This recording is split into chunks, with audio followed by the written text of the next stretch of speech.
অতএব কোরবানির পশুর গোশত আমরা 3 ভাগে ভাগ করার চেষ্টা করব। অনুমান করে করলেই ইনশাআল্লাহ বিদিনিল্লাহ মুস্তাহাবের উপর আমল হয়ে যাবে। আর আমাদের দেশে অনেক সমাজের একটা ভাগ নামে ভাগ তোলা হয়। যেমন কেউ কোরবানির পশু জবাই করেছেন, তার পশু থেকে 3 ভাগের 1 ভাগ তারা তুলে নিয়ে যান এবং তারা পরবর্তীতে গরিব দুঃখীদের মাঝে বন্টন করে দেন। সন্দেহাতীতভাবে এটি একদিক থেকে ভালো যে সামাজিকভাবে গরিব এবং অভাবী মানুষের কাছে গোশত পৌঁছে দেওয়া হয়।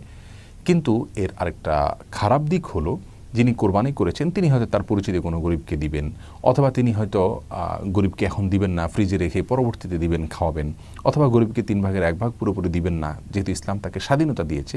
কিন্তু সমাজ যখন তার কাছ থেকে ওইটা নিয়ে যায় এবং এক প্রকার লজ্জায় পড়ে হলেও তাকে দিয়ে দিতে হয় বা সিস্টেমের মধ্যে পড়ে হলেও তাকে দিয়ে দিতে হয়, তখন কিন্তু বিষয়টি কোনো কোনো ক্ষেত্রে হারামের পর্যায়ে বা নাজায়েজের পর্যায়ে, গুনাহের পর্যায়ে চলে যায়। তার কারণ হলো ওই ব্যক্তির যদি মনে সন্তুষ্টি না থাকে কিন্তু সমাজের চাপের কারণে দিয়ে দিতে হয়,